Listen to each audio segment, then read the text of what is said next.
Sigamos en Valencia City Radio, en Valencia Capital Radio. Y bueno, ahora vamos con una entrevista. Bueno, llamarlo entrevista tampoco me gusta. A mí me gusta más decir que vamos a charlar, porque es lo que vamos a hacer. Vamos a tener una charla muy interesante, que a mí me apetecía mucho, la verdad, porque me llegó a las manos este libro, Flores en la cava.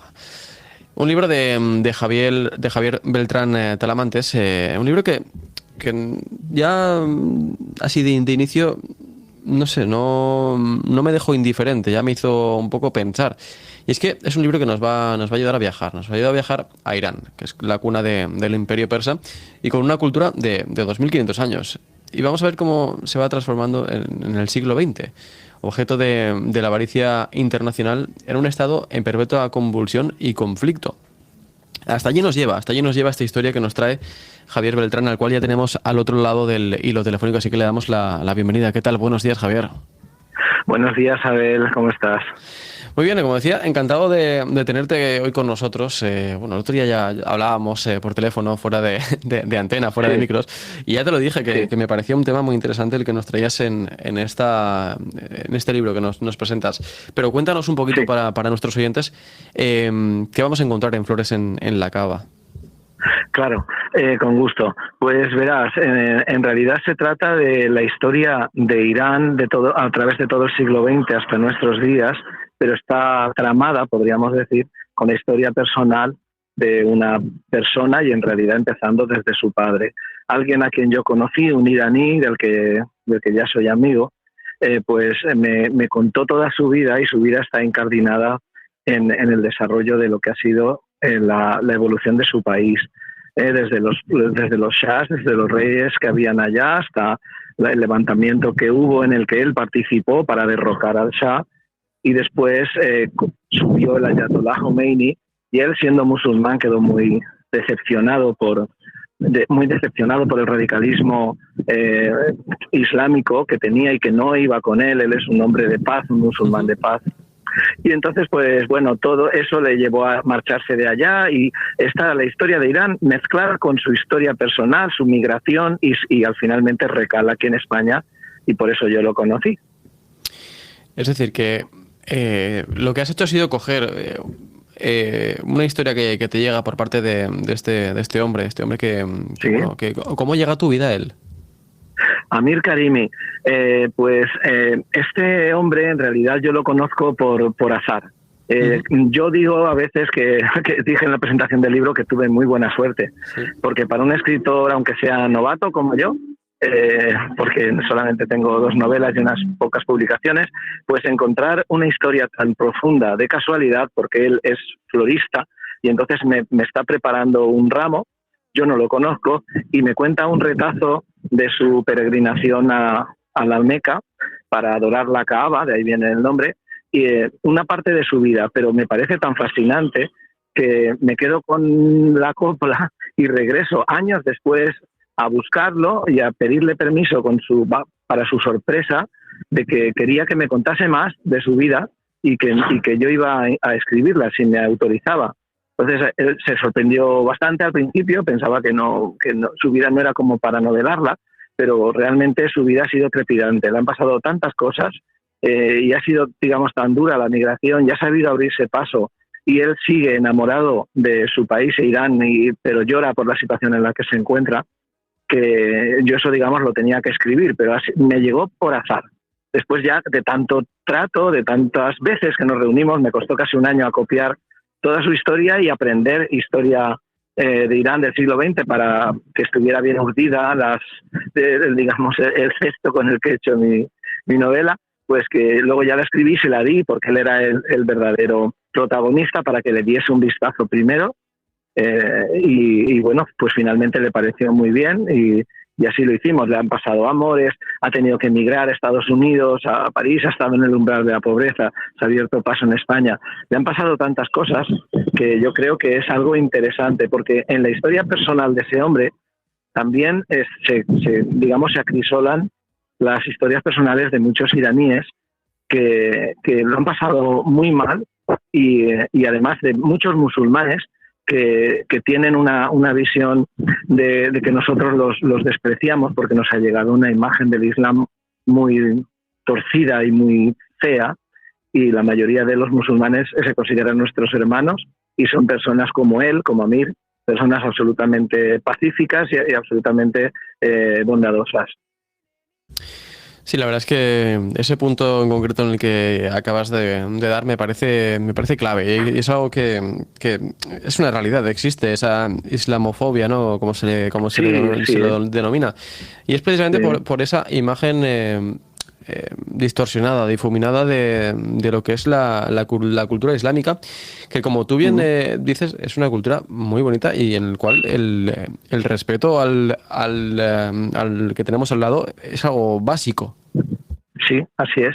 Y de hecho, pues todas las cuestiones que, digamos que yo como también me intenté estar en inmersión en lo que son las bases de lo que es el Islam para poder escribir con un poco más de conocimiento, aparte de lo que él me contó, pues sí, la parte de lo que es la caridad, el amor al hermano, el amor a todas las personas que son diferentes, incluso las de distintos credos, está en la propia esencia del Islam. Yo soy cristiano, pero y también de hecho él tiene hijos y algunos son cristianos y otros son musulmanes y conviven en perfecta armonía, y a mí me pareció también desde ese punto de vista de lo espiritual pues un auténtico ejemplo de eso, de armonía, de entendimiento y de pensar que todos los que somos creyentes y también los no creyentes pues somos miembros de una misma raza humana.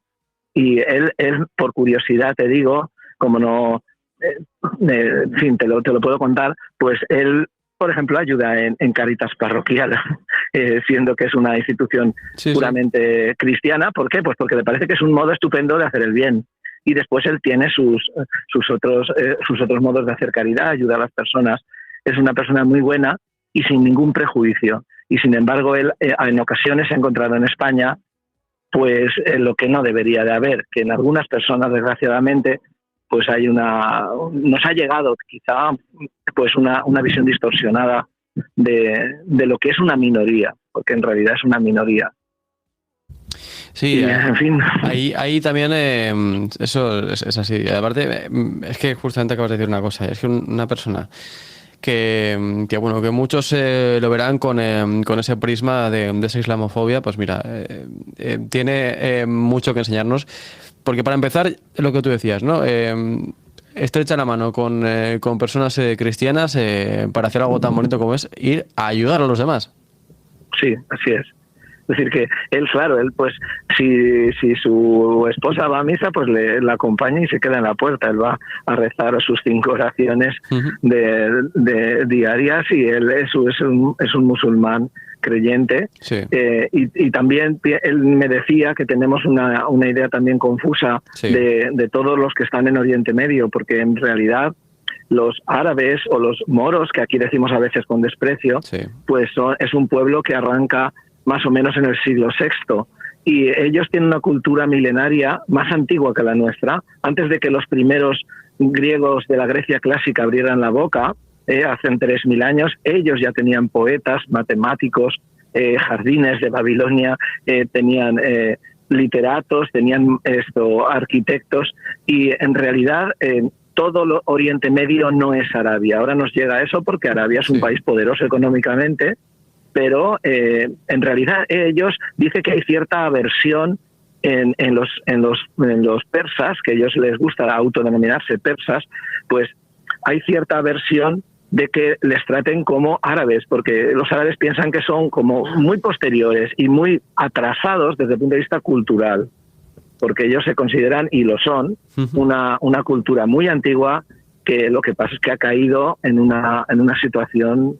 Mira ahora cómo estamos con Masha Amini, que ha sido tristemente noticia hace poco con la muerte de esta chica. Y bueno, continúa ese fanatismo religioso que es capaz de dominar a tanta gente buena que hay allá. Sí, así es. Por desgracia, así es. Pero es importante lo que apuntabas. La cultura que nos traen ellos y que han dejado para la historia. Precisamente nosotros vivimos en una ciudad, Valencia, que es que no tenemos nada más que mirar a nuestro alrededor. las bases de nuestra ciudad vienen de esa cultura. Sí, vienen de los árabes en parte y de todo lo oriental también. O sea, tenemos muchas cosas. Sí. Lo que ocurre es que si antigua es la civilización árabe cuando estuvo aquí, tantos siglos, pues más antigua y más completa y más humana es la persa. Y entonces ellos, digamos, ahora lo reivindican, pero con la boca pequeña, porque en realidad los que están en el poder no dan muestras de eso, ni mucho menos. Pero bueno. Pues sí, no, desde luego es cuanto menos interesante todo esto que nos cuentas, con una cultura, como decíamos al principio, de más de 2.500 años. Una cultura que se ha ido transformando y que, en concreto, en el país en el que tú nos llevas, en Irán, es un país que siempre, yo tengo la sensación de que siempre lo hemos visto como que nunca ha tenido una estabilidad pura desde mucho tiempo atrás.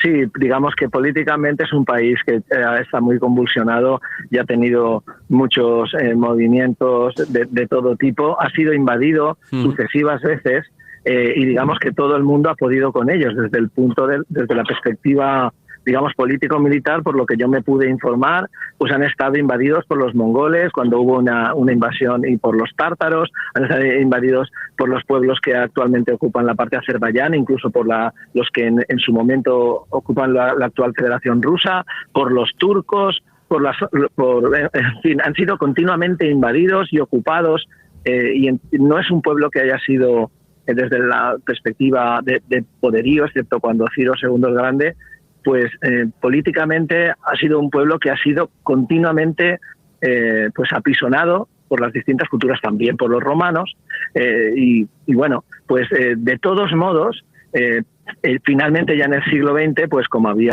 esas monarquías, pues han llegado a desgastarse lo bastante como para que la gente quisiera cambiar. Y claro, en el libro se cuenta cómo la asociación de todas las corrientes, gente de centro-derecha, de izquierdas, comunistas, y también los islamistas reformadores, se unieron sin saberlo en realidad a los fanáticos musulmanes que poder a Shah, pero sin embargo luego a los que le molestaban. Entonces, ha sido una cuestión tremenda. Después él también, como ha visitado Europa y ha estado y luego finalmente pues vino a España, ha podido ver las bondades y, digamos, por el país que él ha visto nacer, porque siente vergüenza desde un punto de vista, y a la vez se siente orgulloso de ser iraní. Esa dicotomía a mí también me pareció interesante y lo he intentado reflejar en la narración, junto con sus amores, que tuvo varios amores, y cómo finalmente encuentra a la que es la madre de sus hijos y digamos su vida se pacifica, por decirlo así, y se vuelve más tranquila desde que está en España. La verdad es que es un personaje muy potente el que tienes entre manos, un personaje que es una persona real, que es una historia real, y que eso le da más fuerza si cabe. ¿Qué es lo que más te ha sorprendido a ti a la hora de, me imagino que cuando empezaste con esta historia, bueno, ya nos lo has dicho antes, ¿no? Que desconocías todo lo que tuviera que ver con Irán a este nivel tan profundo, pero una vez te sumerges tú a investigar, porque claro, evidentemente aquí habrá habido un trabajo de investigación muy grande por tu parte. ¿Qué son las cosas que más te ha sorprendido, o curiosidades que nos puedas contar? De la historia que me pasó. De Irán. De Irán. Vale, pues a mí una de las cosas que más me han sorprendido es la apertura mental, curiosamente, la apertura mental de la mayoría de los iraníes, es decir, el que estén abiertos a empaparse en otras culturas cuando emigran. Tiene amigos que están en Estados Unidos, están absolutamente integrados, él está absolutamente integrado acá, sin renunciar a sus raíces.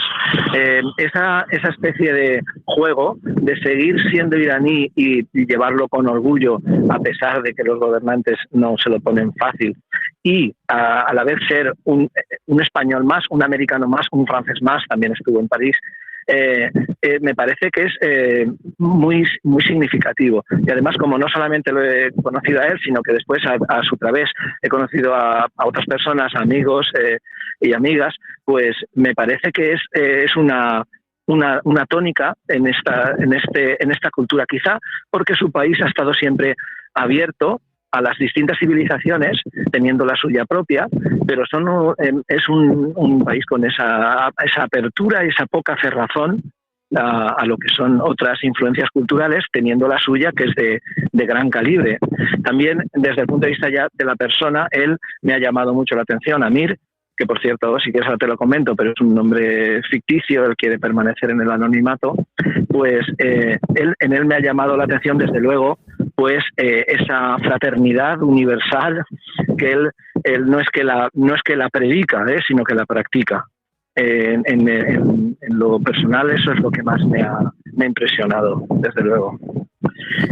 No, la verdad es que es impresionante todo lo que tenemos que aprender y lo que aprendemos con este libro.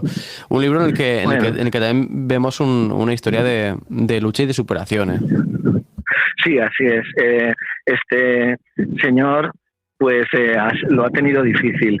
Y él no digamos, no daba mucha importancia. De hecho, te comentaba de él que él decía, seguro que escribir mi historia, pues la historia como de cualquier otro inmigrante.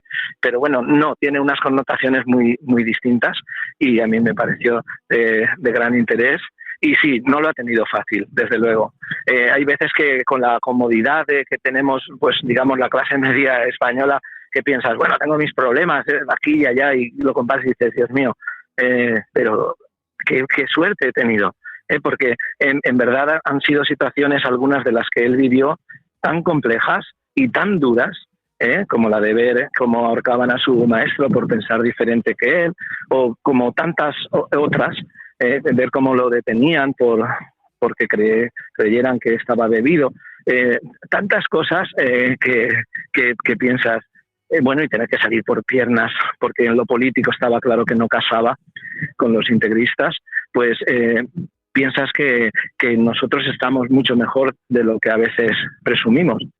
Y bueno, yo también te quería comentar, no sé si lo has visto, creo que sí, que yo le he adosado, por decirlo así, una banda sonora. Sí, señor. Porque, es algo que me ha gustado mucho. Sí, es una idea que yo ya en la primera novela, que se llamaba Días de Sol y Viento, ya lo utilicé. A mí me gusta mucho la música, de hecho soy músico aficionado, soy aficionado. Toco un poquito el bajo, el contrabajo, la guitarra. Me gusta mucho la música.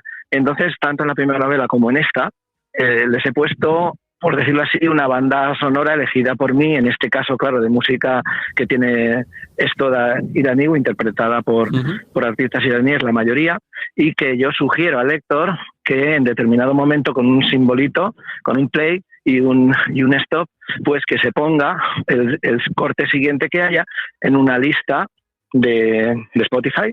Y hoy en día casi todos tenemos acceso a esas plataformas, y es un modo de leer que yo creo que puede potenciar el relato. Aunque ha habido gente que dice, no, la música es muy bonita, pero me distrae. Bueno, pues bien, pero es una opción que ofrezco. Es algo muy interesante y es algo que me gusta mucho. Bueno, sí que algo había visto, ¿no? Y también, de hecho, lo hablamos fuera de micro. El hecho de que la música, a mí en las producciones audiovisuales, por ejemplo, me parece algo básico, algo clave para ayudarte también a adentrarte más en lo que te están contando, en la historia, en el mensaje. La música tiene ese poder. Y en este caso lo que tú haces no es darnos una playlist para que nos la pongamos de fondo mientras estamos leyendo, no, es decirnos, mira, en este momento deberías poner esta canción para adentrarte más en estas líneas. Eso es. Igual que pueda ser en una película, ni todo el tiempo está sonando banda, ni suena la misma según cuál sea el dramatismo o la alegría de cada situación. Yo pienso que es una lástima no conjugar esas dos artes tan nobles como son la literatura y la música. Y piensa en una película, qué sé yo, pues de amor, que no tenga en el momento más romántico una banda sonora, una película de miedo, que le quitemos esos violines chirriantes, pues perdería muchísimo. Sin embargo, parece que en literatura eso está como proscrito. Y tenemos pues ahí unas herramientas hoy en día de fácil acceso, y claro, creo yo que el hecho de que sea el mismo autor que conoce la obra el que seleccione qué fragmento y en qué momento se va a poner la música, pienso que le puede dar riqueza. Por eso lo estoy experimentando. No, desde luego, estoy totalmente de acuerdo contigo en eso. ¿Cómo ha sido seleccionar estas músicas? ¿Qué características tiene esta música? Porque, claro, me imagino que será música folk iraní, ¿no? Entiendo. Sí. Bueno, ha habido un poco de todo, pero yo en realidad cuando empiezo a poner la banda sonora, que fue pues unos 6 meses antes de que lo lleváramos a la editorial, pues lo primero que hice fue empezar a empaparme, a escuchar música iraní de diferentes, digamos, de distinto corte, y he encontrado cosas muy interesantes, desde algunas que son folk puro y que son interpretadas con instrumentos originales, etcétera, hasta pues colaboraciones, por ejemplo, con artistas, con otros artistas. Hay un par de cortes son de un cantante de blues que a mí me gusta mucho, norteamericano, y que canta con Masha Badat, que es una de las principales cantantes iraníes, y claro, cada uno a su estilo interpretan a veces blues, y ella también canta blues, o a veces interpreta música iraní, y el cantante americano hace sus pinitos con ese modo de cantar. Me pareció también muy bonito, una confluencia también de culturas en lo musical, y también hay algún corte de ese estilo. Y pues en fin, lo he intentado ambientar. Yo creo que puede gustar.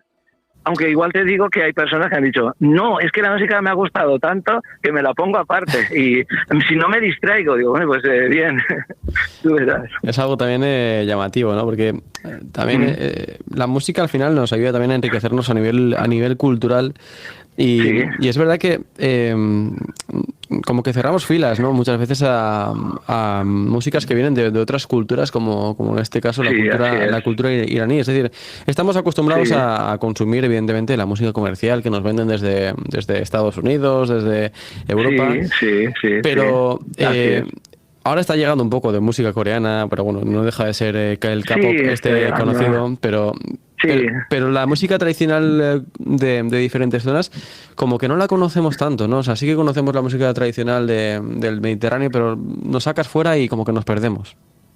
Yo creo que sí. Yo el primero, y fíjate que soy aficionado a la música, pero yo había oído muy poco de música de esa zona, de Oriente Medio. Y claro, cuando te vas metiendo, por supuesto encontré cosas que a mí no me gustaban para el libro, pero que me encantaban, porque hay grupos de rock, hay grupos, incluso oí un grupo de heavy que me dejó, fascinado, y es un grupo de Teherán.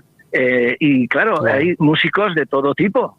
Lo que ocurre es que yo en este caso me quedé con aquello que pensaba que iba bien para la obra. Sí, no, claro. Pero bueno, hay mucha riqueza desconocida, porque es cierto, pues qué sé yo, en los medios de comunicación y sobre todo por las multinacionales, que pues tenemos la música que nos quieren vender, es que es así, y la que compramos, la que consumimos.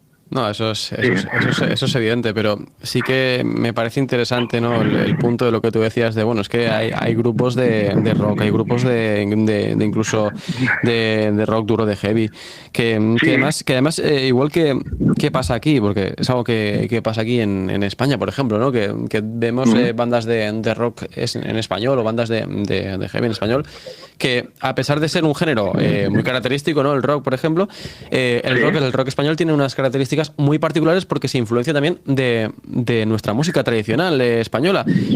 Así es, entiendo que, claro, una banda de rock iraní o una banda de heavy iraní también tendrá toques de haber bebido de esa cultura tradicional iraní. Cierto, sí, es verdad, suena, ¿eh? Incluso hay veces que utilizan, junto a instrumentos eléctricos y batería y demás, también utilizan instrumentos tradicionales en conjunción, ¿eh? Y eso también aquí ha pasado, ¿eh?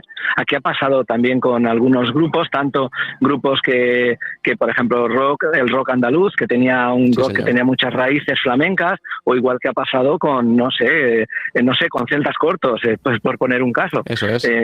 Pues hay una música que dices, no, esto suena celta por todos los costados, pero en realidad es pop rock, o sea que sí, así es. Pero bueno, yo ahora a la música me dedico como oyente. Llegué a tocar como aficionado, pero bueno, ahora pensé que podía ayudar en en la lectura de Flores en la Cava, sí. A mí, ya te digo, yo como amante de la música que soy, me pasa como a ti, también le doy a la guitarra bastante. No sé, es algo que siempre me gusta, ¿no? Acompañar de este tipo de situaciones con música. Me parece muy interesante y de hecho creo que se puede aprender mucho. Se puede aprender mucho como me imagino que tú habrás aprendido mucho a la hora de este proceso de escritura de este libro, ¿no? Sí, yo conforme lo fui escribiendo, fui creyendo en él, porque yo iba a hacer un relato breve, a ver, yo estoy ahora, digamos, concluyendo mi tercer libro que intentaré publicar, que creo que tiene nombre provisional Caleidoscopio, es una colección de relatos breves, y uno de los relatos, pues dije, va a ser esta historia que me contó este señor haciendo el ramo de su peregrinación a la Meca. Pero como fue que para mi sorpresa empezó a contarme más y más y más, dije, no, esto es una novela, aquí hay mucho más fondo, hay mucho más tela que cortar.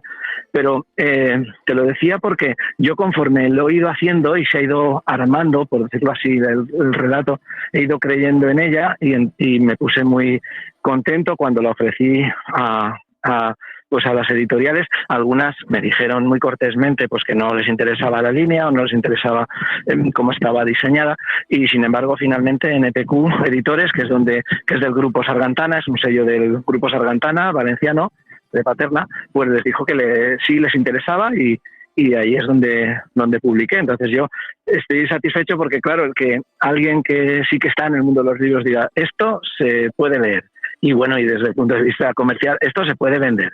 Pues claro, piensas, vaya, han creído que puede merecer la pena. Depende, claro, del tipo de lector, pero al lector que le guste historias que conjuguen biografía con historias, digamos, con trasfondo histórico, yo creo que les puede gustar. Sí. Y sobre todo nos puede enseñar, porque es lo que te decía, yo creo que es un libro con una enseñanza brutal, con una invitación a que reflexionemos brutal, porque estamos muy cómodos aquí, somos gente muy acomodada todos. Aunque no nos guste decirlo, nuestros problemas no tienen nada que ver con los problemas que ha vivido esta gente, como ha habido este protagonista en el libro, Amir Karimi, que es que bueno, es que desde niño hasta llegar aquí a España, hasta su estancia aquí en España, ha pasado por infinidad de momentos, lo hablábamos antes, pero es que yo he estado mirando y he visto que incluso ha tenido que llegar a coger armas, es que es algo increíble. Sí, en su momento, aunque él está muy satisfecho y da las gracias a Allah de que no tuvo que disparar a nadie porque hizo otro tipo de tareas, pero sí él tuvo que digamos que afiliarse en las tropas que estaban rebeldes al Shah para conseguir derrocarlo, y sí empuñó las armas siendo una persona de paz porque veía que no había otro remedio, y le han pasado pues sí muchos avatares.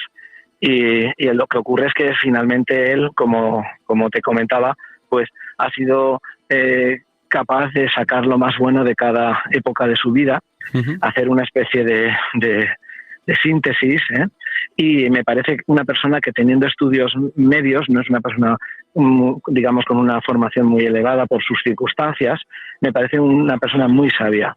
Yo, cuando me dice cosas, cuando hablamos en ocasiones, pues tiene comentarios que me parecen de una sabiduría enorme. Él bebe mucho, por decirlo así, de las lecturas de los sufíes, de los, digamos, filósofos y teólogos sufíes, que es una rama del Islam, y claro, de ahí tiene muchos conocimientos, pero curiosamente me dijo, no, pero eso también lo decía San Agustín. Y yo digo, caramba, un florista que lea San Agustín. Sí. Pero eso quiero decir que es una persona muy sabia, y a veces confundimos títulos con cultura.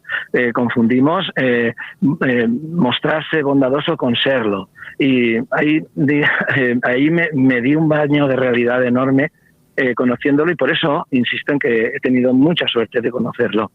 El nombre y demás es ficticio, y te explico brevemente por qué, porque igual se nos acaban los minutos, pero te quería decir que él sigue teniendo reparo y miedo porque el régimen que está imperando allí es del mismo corte que aquel de donde él se marchó. Ostras. Siguen estando los radicales islamistas, y entonces él tiene que volver en alguna ocasión para ver a su familia, y él pues tiene miedo. En siglo XXI, pero así es, una persona que vive fuera de Irán, que cuando vuelve a Irán no sabe si lo van a detener, y no quiere que se sepa quién es esa persona que no habla bien del régimen que está actualmente en el poder. Eso no sucede solo en Irán, sucede, por desgracia, en muchas partes del mundo. Pero todo está cambiado, está con otro alter ego, porque tanto él como su familia, incluso algunas localidades, está todo cambiado, siendo la historia real 100%. Sin embargo, pues las ubicaciones, los nombres y apellidos, etcétera, están todos movidos por su decisión y también por su seguridad. Wow, esto sí que no me lo esperaba. Yo pensaba que iba por otro lado el hecho de utilizar un seudónimo para el protagonista. No era por cuestión de popularidad. Que hay gente que me ha dicho, claro, es que él a lo mejor es una persona humilde y no quiere ser popular. Sí. No va por ahí. Desgraciadamente, los iraníes que no son afines al régimen y están en Europa tienen que llevar mucho cuidado. Pues ahí sí que me has dejado un poco, ya he dicho, ostras, no me lo esperaba.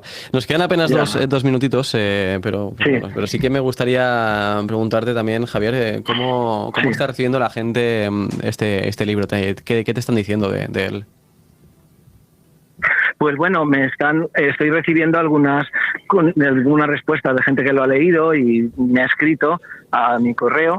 Es muy fácil, mi correo electrónico, si alguien se decide a comprarlo y a leerlo, pues es jbeltrantalamantes@gmail.com, y entonces me contestan pues que les ha gustado. La mayoría pues dicen que no se lo esperaban que fuera tan denso, otros me dicen que creían que era más histórico y menos espiritual, o que ha sido las dos cosas. Yo creo que no deja a nadie, por lo menos de los que me han escrito, nadie se ha quedado pues decepcionado. Por una cosa o por otra les ha ido gustando. Lo que pasa es que ahora, claro, para adquirirlo tendrían que pues escribir a la editorial, a NPQ, se puede pedir y lo sirven en casa, o bueno, en cualquier librería se puede pedir, y en las 48 horas siguientes lo tienen. O sea que pues muy sencillito para tenerlo. Yo creo que yo creo que es un libro que vale la pena, desde aquí lo recomendamos. Y también para acabar, Javier, ¿qué te ha dicho el protagonista? El protagonista, cuando le di la prueba, lo he contado alguna vez cuando lo presenté en el Movim, que hicimos la presentación del libro, cuando le di la prueba, digamos, ya definitiva, lo que son las tripas corregidas ya del libro, lo que hizo fue llorar. Wow. Porque veía reflejada su vida de una manera ordenada y a la vez respetuosa, y entonces yo le estoy agradecido, pero mucho más, pero él decía que me daba las gracias. Yo decía, no, soy yo el que te tengo que dar las gracias. Él lloraba porque veía que su vida estaba en unas cuantas páginas metida de una manera respetuosa y digna. Y eso a él le dio mucho, según parece. Pues nos quedamos sin tiempo. Javier Beltrán Talamantes, me tiraría 3 horas más hablando contigo. Muchas gracias, igualmente. Te agradezco que hayas estado con nosotros y nos quedamos con tu libro. Muchísimas gracias. A ti, Abel. Hasta siempre. Un saludo. Un saludo.